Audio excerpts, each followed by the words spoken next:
মানে আমি কি কয় সাডেনলি আমি গম পালোঁ যে তেওঁ এৰেষ্ট হৈছে বুলি। তেতিয়া আমি মানে আছিলোঁ, সেইকাৰণে আমি মানে অৰেল ছাবমিশ্যন এটা দিলোঁ।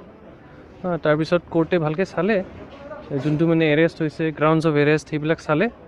তাৰপিছত এতিয়া ফাইনেলি মানে এতিয়া 4টা মানত তেওঁক মানে বেইলটো এলাউ কৰিছে।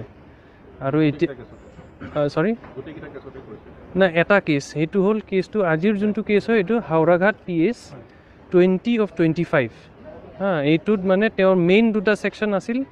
এটা হ'ল থ্ৰেটেনিং বুলি ছেকশ্যন এটা দিছে 351 BNS, আৰু তাৰপিছত 113 BNS। এইটো 113টো নতুন কিবা টেৰৰিষ্ট বুলি মানে ছেকশ্যন এটা দিছিল। তো আমি সেইটো অৰেলি ছাবমিট কৰিছিলোঁ যে মানে এইবিলাক 113টো মানে এপ্লিকেবল নহয় বুলি। তাৰপিছত বেলেগ বেলেগ যোনবিলাক মানে কম্পনেণ্ট আছে এইটো বেইলৰ, সেইবিলাক মানে ছাৰে চালে। তাৰপিছত বেইলটো এলাউ কৰিছে। এতিয়া বেইল বণ্ডৰ কামটো চলি আছে, কিন্তু এতিয়া হ'ব নে নাই এইটো গম পোৱা নাই। কিন্তু মানে তেওঁক কি কয় জুডিচিয়েল কাষ্টডিলৈ লৈ গৈছে, বিকজ অলৰেডি লেট হৈ গ'ল। আৰু যদি বেইল বণ্ডৰ কামটো আজি হৈ যায় তেতিয়াহ'লে মানে তেওঁক মানে এৰি দিব আৰু আজি এৰি দিব।